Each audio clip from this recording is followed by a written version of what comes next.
नमस्कार बाल दोस्तों, माँ सरस्वती शिशु कुंज बगवाला की ओर से आप सबका मैं हार्दिक स्वागत करती हूँ।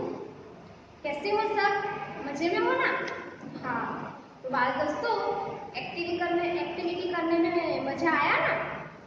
कैसा लगा आपको? अच्छा लगा ना? हाँ, तो आज हम धोरण 6 विषय हिंदी उसमें अब हम जो हमारा पाठ्य पुस्तक है उस पर आते हैं। तो हमने जो परीक्षा थी उसमें 1 से 5 तक का अभ्यास किया था। आज हम एक नया चैप्टर पढ़ने वाले हैं, नई इकाई पढ़ने वाले हैं। तो बाल दोस्तों, नई इकाई की शुरुआत करने से पहले मैं आपको कुछ वीडियो क्लिप दिखाना चाहती हूँ। तो चलो बाल दोस्तों, पहले हम ये वीडियो क्लिप देखेंगे। ऐसे 10 भारतीय के बारे में बताएंगे जिन्होंने विकलांग होने के बावजूद दुनिया भर में प्रसिद्धि पाई और जो आज सारी दुनिया में प्रसिद्ध हैं। भारतीय सिनेमा के मशहूर गीतकार संगीतकार रविंद्र जैन ने अपनी काबिलियत के दम पर बॉलीवुड को कई बेहतरीन गाने दिए। रविंद्र जैन जन्म से अंधे थे, लेकिन उन्होंने अपनी लगन और मेहनत में कोई कसर नहीं छोड़ी और बाद में एक बेहतरीन संगीतकार कहलाए। रविंद्र जैन का देहांत 9 अक्टूबर 2015 को हुआ था। अरुणिमा सिन्हा ने अपनी जिंदगी में कई मुश्किलों का सामना किया। अरुणिमा को चलती ट्रेन से डाकुओं ने नीचे फेंक दिया था, जिससे उन्हें अपना एक पैर खोना पड़ा। इसके बावजूद उन्होंने अपने जज्बे में कोई कमी नहीं आने दी। 2 साल पहले ही माउंट एवरेस्ट पर चढ़ने वाली अरुणिमा पहली विकलांग महिला बनी। गिरीश शर्मा बैडमिंटन चैंपियन रह चुके हैं। हालांकि बचपन में ट्रेन एक्सीडेंट में उन्होंने अपनी एक टांग खो दी थी। इसके बावजूद वह कभी पीछे नहीं हटे और बेहतरीन प्लेयर बनकर सामने आए। शेखर नायक, भारत की तरफ से खेलते हुए शेखर नायक ने T20 blind cricket world champion का खिताब जीता। उन्होंने इस टूर्नामेंट में 32 शतक लगाए थे। रामाकृष्णन कम उम्र में ही पोलियो का शिकार हो गए थे, जिनके चलते उनके दोनों पैर खराब हो गए थे। शुरुआत में उन्हें कई स्कूलों ने अपाहिज के चलते एडमिशन देने से मना कर दिया, लेकिन रामाकृष्णन ने कभी हार नहीं मानी और अपनी जिंदगी को बेहतर ढंग से जिया। उन्होंने 40 साल तक जर्नलिस्ट के तौर पर काम किया और फिलहाल वह SS म्यूजिक टेलीविजन चैनल के CEO हैं। H. बॉनीफेस प्रभु 4 साल की उम्र में पैरालिसिस का शिकार हो गए थे, लेकिन उनकी यह डिसेबिलिटी कभी भी उनके लक्ष्य के सामने नहीं आई। प्रभु ने स्कूल शिक्षा पूरी करके टेनिस को अपना कैरियर बनाया और आखिरकार वह सबसे बड़े कार्डिक प्ले के व्हीलचेयर टेनिस प्लेयर बनकर उभरे। सुधा चंद्रन इंडियन एक्ट्रेस और क्लासिकल डांसर है। सुधा का जन्म केरल में हुआ था। वह जब 16 साल की थी तब एक दुर्घटना का शिकार हो गई थी। डॉक्टर्स ने पैर का ऑपरेशन किया, लेकिन घाव पूरी तरह से ठीक नहीं हो पाए, जो बाद में इन्फेक्शन का कारण बने और सुधा को अपना एक पैर खोना पड़ा। सुधा ने इसे अपनी कमजोरी नहीं बनाया और नकली पैर की बदौलत एक बेहतरीन डांसर बनकर उभरी। राजेंद्र सिंह राहेलू 8 साल की उम्र में राजेंद्र सिंह राहेलू पोलियो का शिकार बन गए थे। वह चल नहीं सकते थे, लेकिन यह कमजोरी उनके सपनों को पूरा होने से नहीं रोक पाई। कॉमनवेल्थ गेम्स 2014 में राजेंद्र ने पावर लिफ्टिंग में सिल्वर मेडल जीतकर इतिहास रच दिया था। डॉक्टर सुरेश अडवाणी एक कैंसर के प्रसिद्ध डॉक्टर हैं, लेकिन वह 8 साल की उम्र में पोलियो का शिकार बन गए। 2002 में पद्मश्री और 2012 में उन्होंने पद्म विभूषण सम्मानित किया जा चुका है। तो बाल दोस्तों, हमने जो ये वीडियो देखा, इसमें क्या देखा? हमने देखा कि जो लोग विकलांग है, दिव्यांग है, लेकिन फिर भी उनका जो साहस है वो कभी खत्म नहीं हुआ। उन्होंने कभी हार नहीं मानी, लेकिन ऐसे दिव्यांग होने के बावजूद उन्होंने कैसे अच्छे काम किए और अपना नाम रोशन किया। तो बाल दोस्तों, ये था विकलांग लोग जो विकलांग होने के बावजूद देश का प्रतिनिधित्व करते हैं। तो बाल दोस्तों, आज हम एक ऐसे ही लड़की की लेकिन वो हार नहीं मानती है। तो हमारा जो विषयांक है वो है सुबह।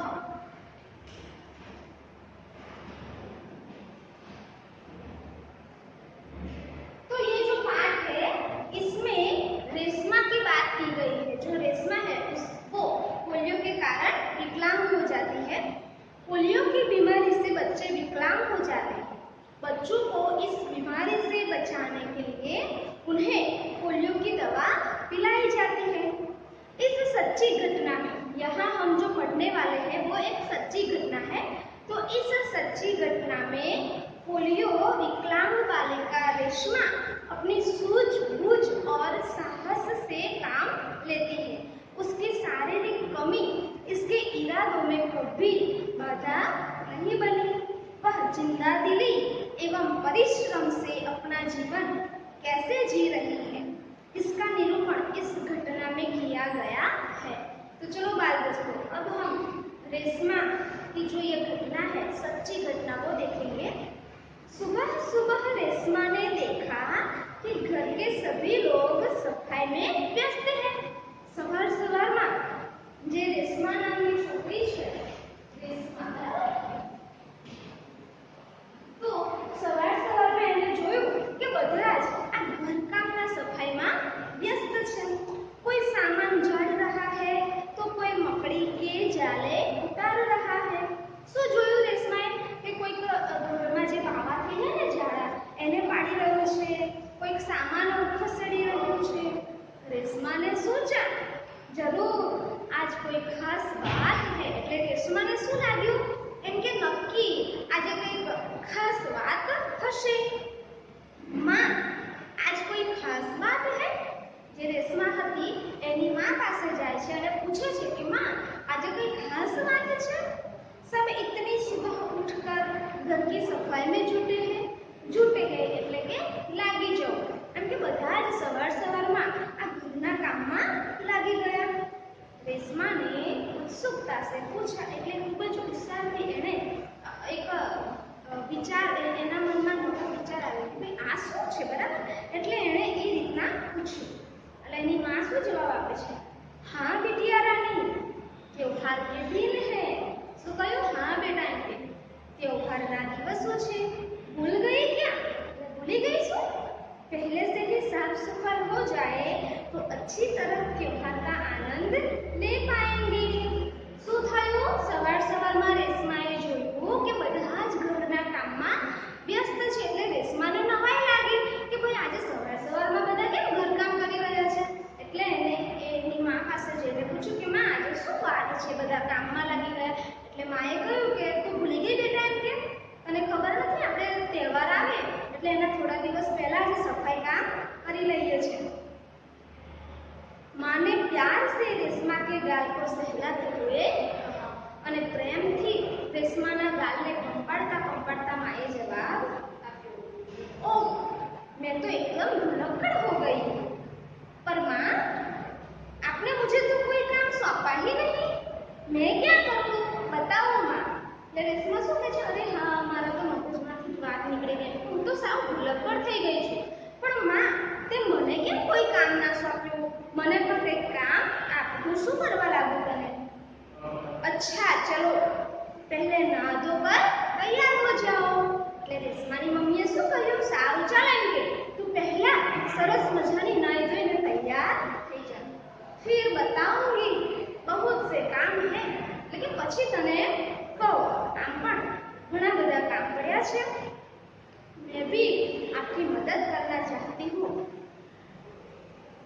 माने कहा।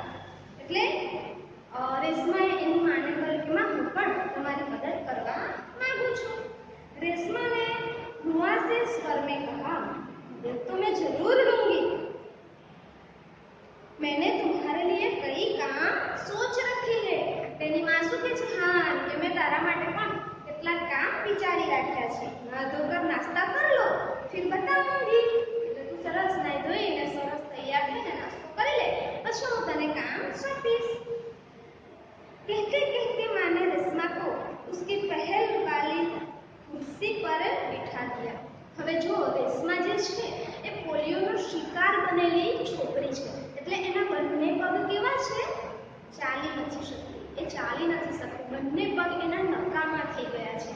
એટલે એની માએ શું કર્યું? એને ઉચકીને જે પેલી પંડાવાળી વ્હીલચેર આવે એની ઉપર બેસાડી. रेशमा ने अपनी पहल वाली कुर्सी को धीरे धीरे धकेला और अपने दैनिक कार्य में लग गई. પછી એ વ્હીલચેર ઉપર બેસી જાય છે અને ધીમે ધીમે એનું જે રોજનું કામ છે એમાં એ લાગી જાય છે.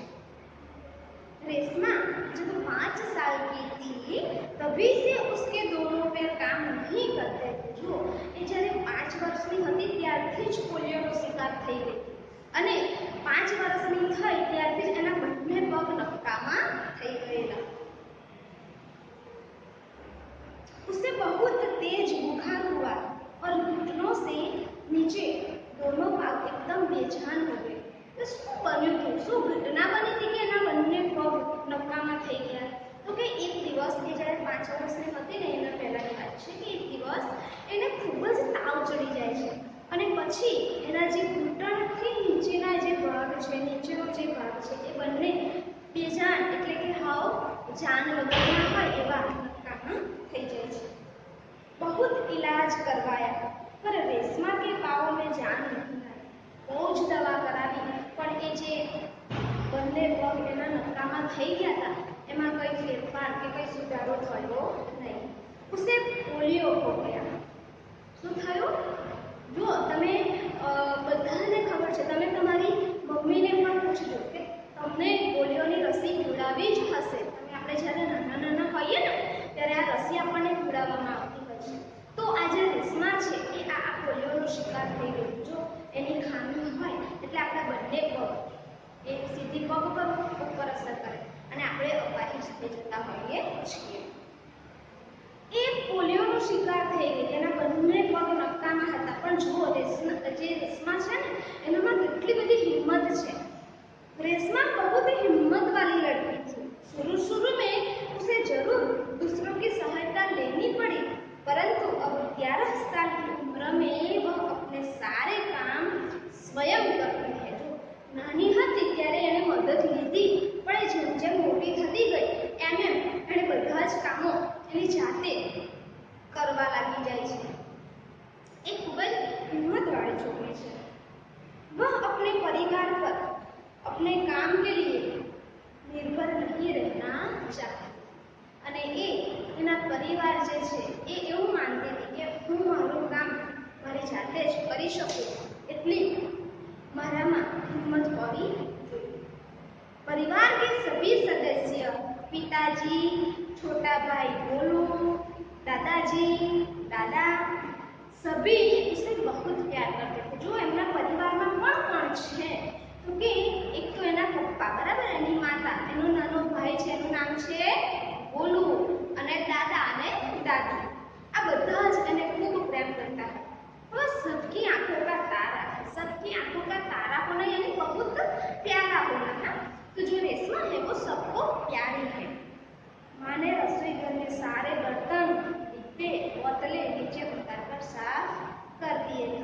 હવે સફાઈનું કામ ચાલી રહ્યું હતું એટલે શું થયું કે જે માં છે એને રસોડાનું કામ લીધું અને જે ડબ્બા બધા મરી મસાલા ભરવાના ડબ્બા હોય એ બધું જ એણે સાફ કરી દીધું હતું. ઉन्होंने रेशमा को आवाज दी. હવે રેશમાએ કહ્યું હતું ને કે માં મને પણ કામ આપો એટલે એની માએ શું કર્યું? રેશમાને બોલાવી. रेशू, अगर तुमने नाश्ता कर लिया हो तो काम में मेरा हाथ बटाओ. हाथ बटाना यानी मदद करना. એટલે કે રેશમા, જો તે નાસ્તો કરી લીધો હોય તો બેટા આવ અને મને થોડીક મદદ કર. हाँ माँ, मैंने नाश्ता कर लिया. दूध का मेवे वाला दलिया बहुत अच्छा बना. હવે રેશમા નાસ્તો કરી રહી છે. એણે સંપૂર્ણ નાસ્તો કરી લીધો છે અને પછી એ માતા પાસે જાય છે અને મદદ કરે છે. હવે પછી શું બને છે? કયું કામ એની માતા એને સોંપે છે અને ધીરે ધીરે કઈ ઘટના બનતી જાય છે એ આપણે હવે આવતા વિડીયોમાં જોઈશું. તો વિદ્યાર્થી મિત્રો, આપણે અહીંયા સુધી જોયું કે જે રેશમા છે એ પોલિયોનો શિકાર બનેલી એક છોકરી છે, પરંતુ એ બિલકુલ હિંમત